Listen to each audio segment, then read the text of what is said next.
खरं तर UDID card त्यांनी सक्तीचं केलं.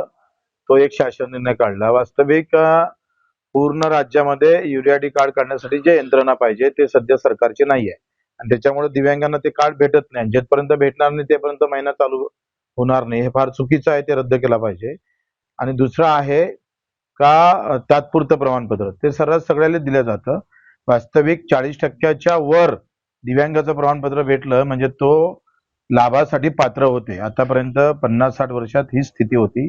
त्याच्यावरही काही खोडतोडपणा करून मुद्दामून तात्पुरते प्रमाणपत्र अपंगांना दिव्यांग बांधवांना ते बंद केले पेन्शन योजना.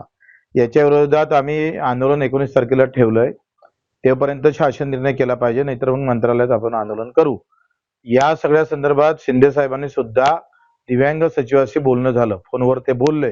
त्यांनी सांगितलं की मुख्य सचिवाकडे मी फाईल नेतोय आणि हे GR दोन्ही रद्द करतो. नाही केले तर आमचं आंदोलन पक्का आहे. कारण 50% दिव्यांग या लाभापासून, संजय गांधी निराधार या लाभापासून वंचित राहत आहे. त्याच्यामुळे महाराष्ट्रात सगळ्या इकडे हा मोठा गोंधळ निर्माण झाला आहे.